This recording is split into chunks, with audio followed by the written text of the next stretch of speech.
I was hoping I'd find you. I heard about the pearl. Scrapes, bruises, and a few broken things, but no deaths. You showed restraint. The pearl's workers will... Some of those men were mine, guard dogs. Anyone hurts one of the White Falcons, they answer to me. I see. Don't bother sparing these louts. Things are about to get messy. And people actually voluntarily attack you. Are they just stupid? Here's the payment I promised. I might have more work if you're interested. But I'm heading back to the market district. Back alleys are just too dangerous for me. Message for you, my lord. More things to deliver. Goodbye. By order of the new Earl of Denerim, no one is to enter the alienage. There's been an elven uprising. Knifeears even have the gall to attack the Earl's only son. Killed him in cold blood. With the whole Urian family dead, the regent appointed Rendon Howe of Amaranthine the new Earl of Denerim. First thing he did was lead a purge of the alienage. It's a mess in there. When things are put back in order, the gates will be reopened. Now on your way. Good to see you back. I've got complaints in the Nord Noble Tavern that some mercenaries have invaded. Nothing violent has happened. The sellswords are probably just disturbing the nobles' rarefied conversation. Just drum the louts out of there. The barkeep doesn't mind some blood, or sport as she called it. Captain said Denerim won't miss a few dead mercenaries. Do what you will, and good luck. What are you looking at? We're the Crimson Oars. You haven't heard of us. We're mercenaries from all over the world. We have won many battles, and tonight we drink before the next. We happen to like the ale better here, the wine too. Less vomit on the floor.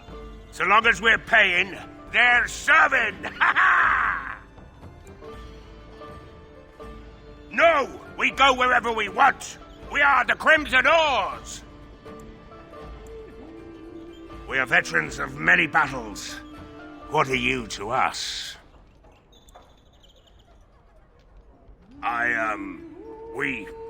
We were just leaving. Yes, oars, we go to the docks! Another Grey Warden supporter. Not just a supporter, Payton. That's a Grey Warden. He's the one Arl Howe is looking for. Our trap landed a Warden? You've got one chance to surrender. Oh, I'm innocent too. At least that's what I said to anyone that asked in the Gowls. I think you need more practice to sound believable. We're not common guards, Warden.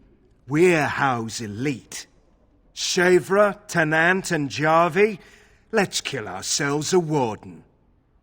You hear about a note? Maybe we have some things we can talk about. You are of great interest to me. Who do you blame for a death? The sword or the swordsman? Crows are swords, instruments used by someone else for their own reasons. So, one of our swords is hired out. He and his employees will do their job or die trying, but the crows as a whole have no bias. I can't stress enough that I wasn't hired to do anything. An associate was, and he's failed, and failed badly. A client can always hire more help if the job isn't done the first time. But I am hoping we can make sure that doesn't happen. A man's word is vital in any profession, especially delicate ones. Something like that. Ferelden is a busy place. Blight, civil war, other mayhem. Lots of people not getting along. Sometimes they really don't get along. Maybe want to do something about it. The people that handle that sort of thing can get real busy. I see. Then we are wasting time. No offense meant. Talk to Caesar back at our stall if you want to buy something. No hard feelings, right? Edwina sends her thanks for getting rid of the Crimson Oars. Mind you, she's disappointed there was no fighting. Here's payment. You've helped out a great deal. Yes? What are you doing here? No, I am Waylon, Brother Genitivi's assistant. When you first came in, I was hoping that you had news of Brother Genitivi. Wishful thinking, it seems. I haven't seen Brother Genitivi in weeks. He sent no word. It's so unlike him. I'm afraid something has happened. Genitivi's research into the urn may have led him into danger.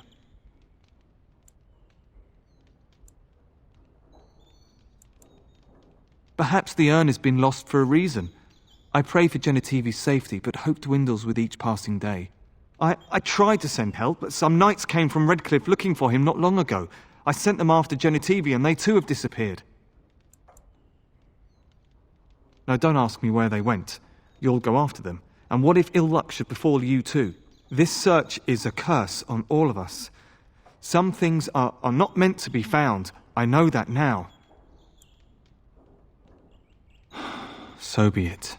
All he said before he left was that he would be staying at an inn near Lake Callinhard, investigating something in that area. I don't know. All I discovered from going through his research was that he was staying at the inn. Yes, of course he told me, but I also went through his things to see if I could find other clues to his whereabouts. I know it sounds suspicious, but I swear I'm not lying. It's been a very difficult time for me, and sometimes I don't know what to think or feel. I want Genitivi to be rescued, but I don't want more people to be hurt. You understand, don't you? Follow in Genitivi's footsteps if you must, but be careful. What are you doing? You're not supposed to go in there. I'm sorry, but that room is not for guests. It's full of books and papers, and I'd rather they were not disturbed. I said no. Genitivi was a very private person.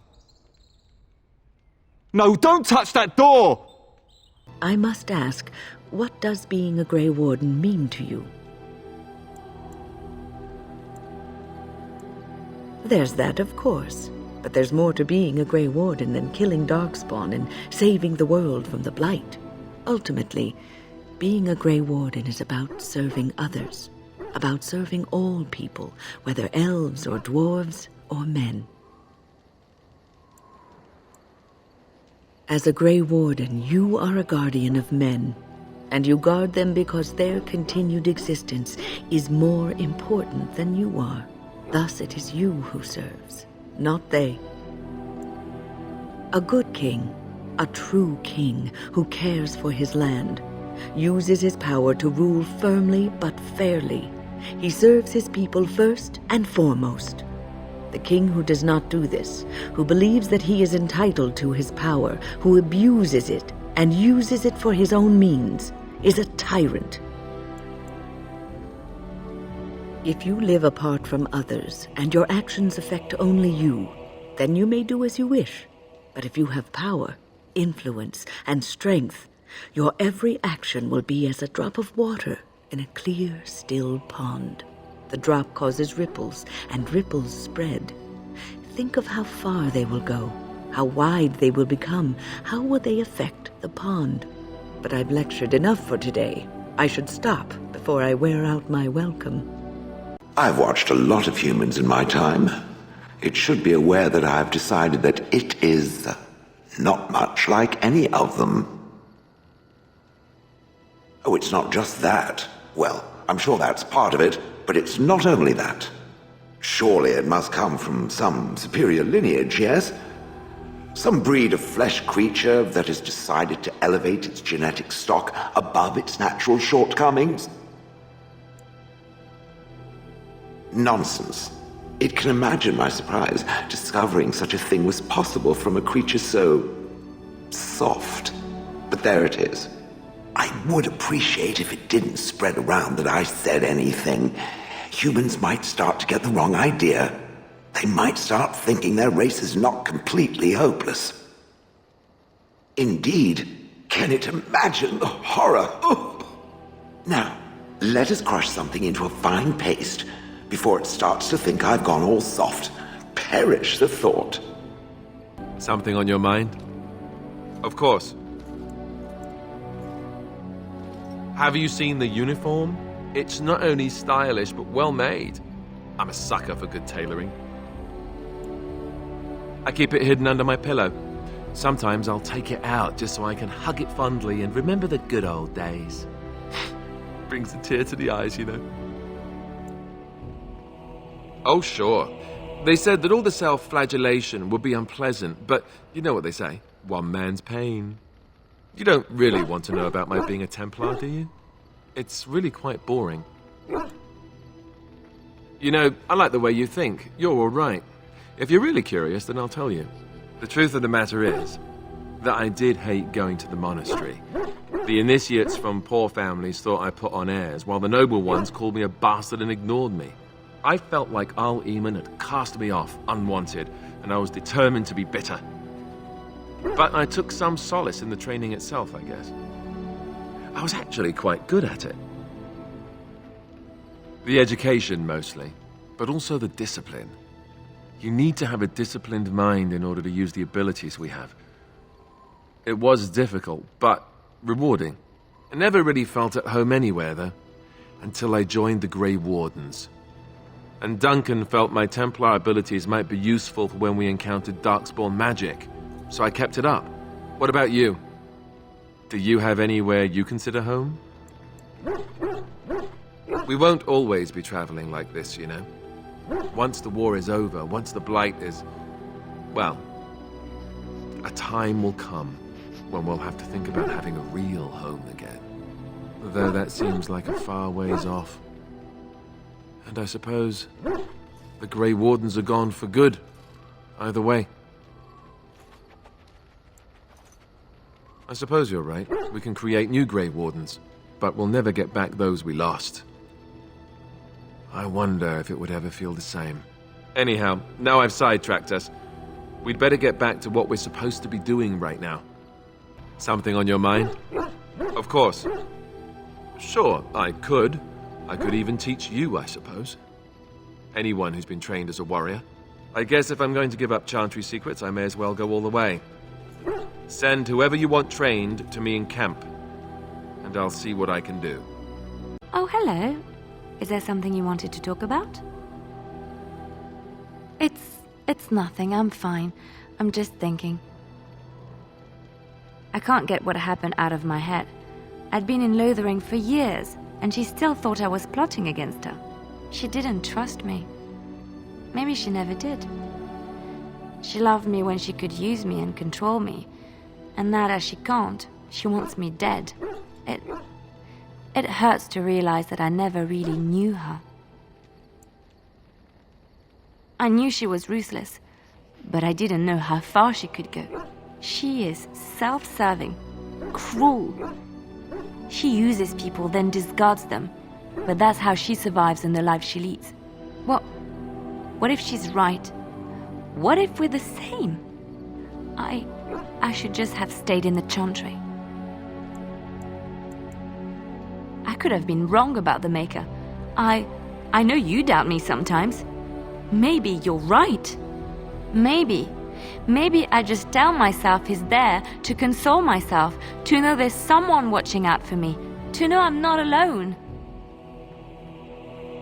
But I was alone and desperate when I fled to Ferelden. I went to the only place I knew would take me. I forgot my life as a bard while I was in the cloister. I felt safe. I didn't have to watch my back all the time. That's what made Marjolaine the person she is, don't you see? It ruined her. It will ruin me too. It's already happened. When we killed her, I enjoyed it. Seeing her dead gave me satisfaction.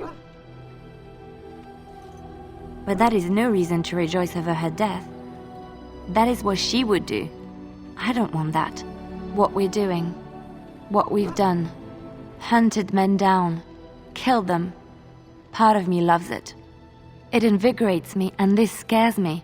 I feel myself slipping. How can you be so sure? That is true. I can always trust you to show me things from a different perspective. I would like to be alone for now. I have many things to consider. Thank you for listening to me. You're quite taken with each other, aren't you?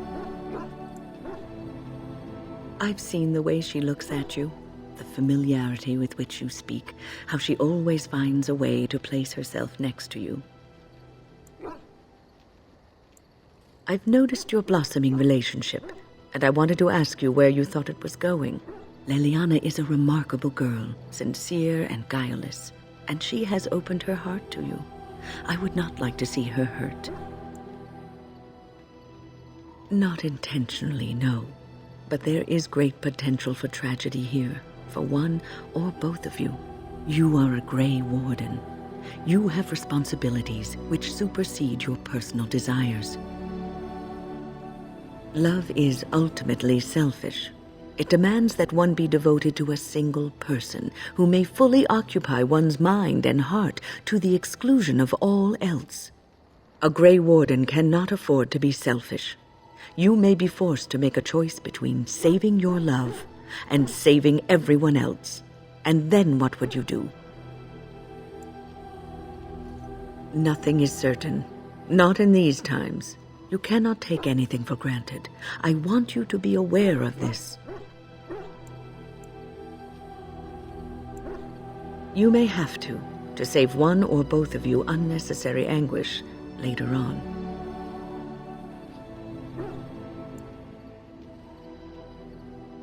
I know more about love's enchantment and its perils than I care to tell, but perhaps this is one lesson that cannot be taught. I have given my advice. Do with it what you will. Welcome back to the Spoiled Princess. How may I serve you today?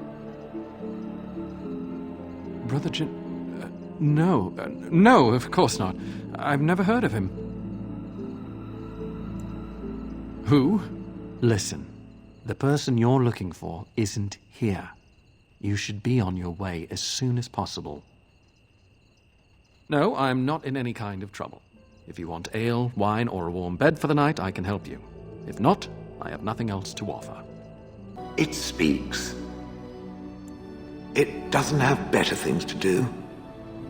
Oh yes, that I remember quite well. My former master, the mage Wilhelm, he brought me. As I recall, he had acquired some position with whatever lord ruled the land. I, being little more than a glorified possession at the time, was brought along.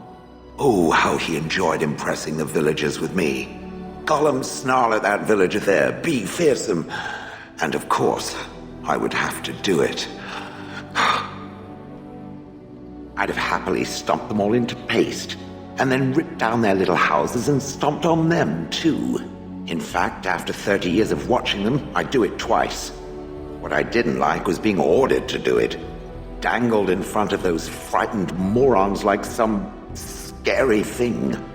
Once I was a statue, it took those villagers years before they'd even approach me. The first one to actually work up the nerve to touch me urinated himself. Ugh.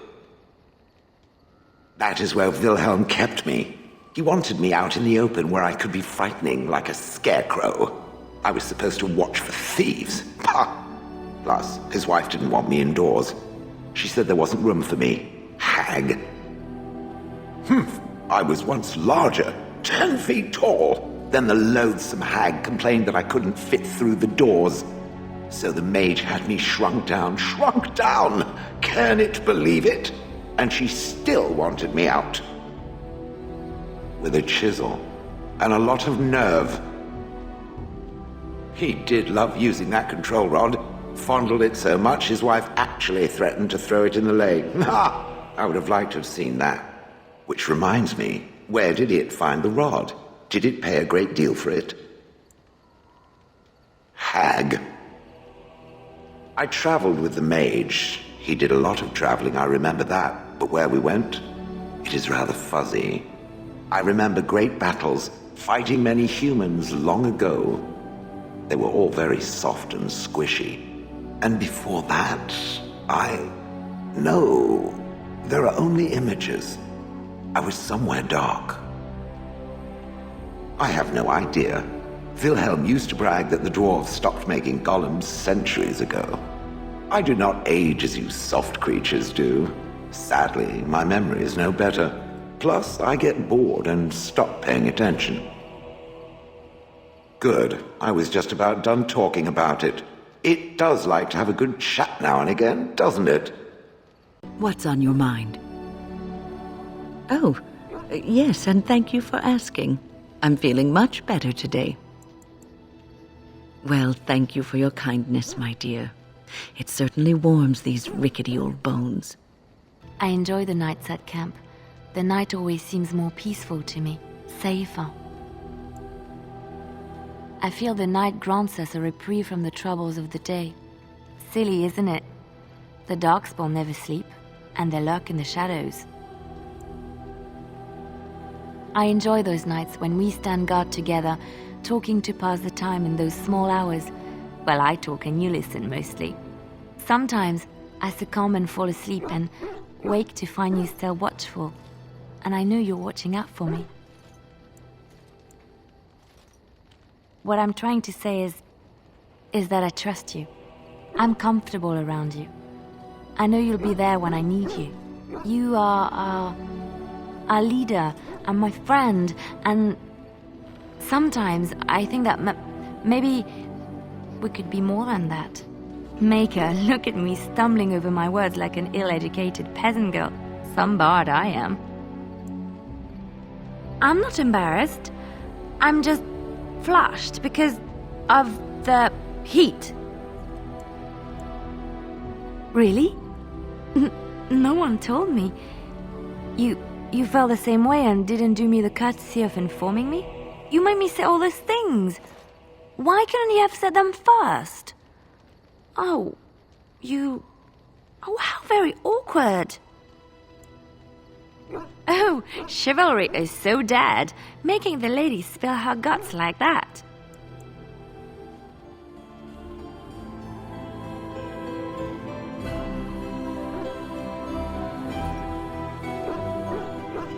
Well, that settles it then.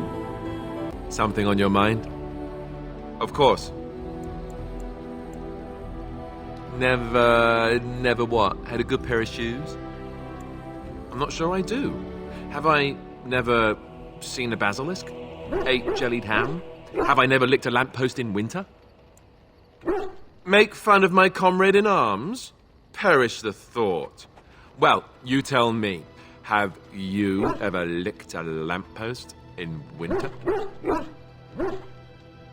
Good. I hear it's quite painful. I remember one of the younger initiates did it on a dare once, and there was pointing and laughing. Oh, the humanity. I myself have also never done it. That. Not that I haven't thought about it, of course, but you know. Oh, that's funny. Your cruel japes will be remembered, sir. If you hear sobbing later, that's me crying myself to sleep. Ha ha ha. Your cruel interrogation will be remembered forever. Or maybe just until lunch. Lunch makes everything better. Oh, look, I have cheese.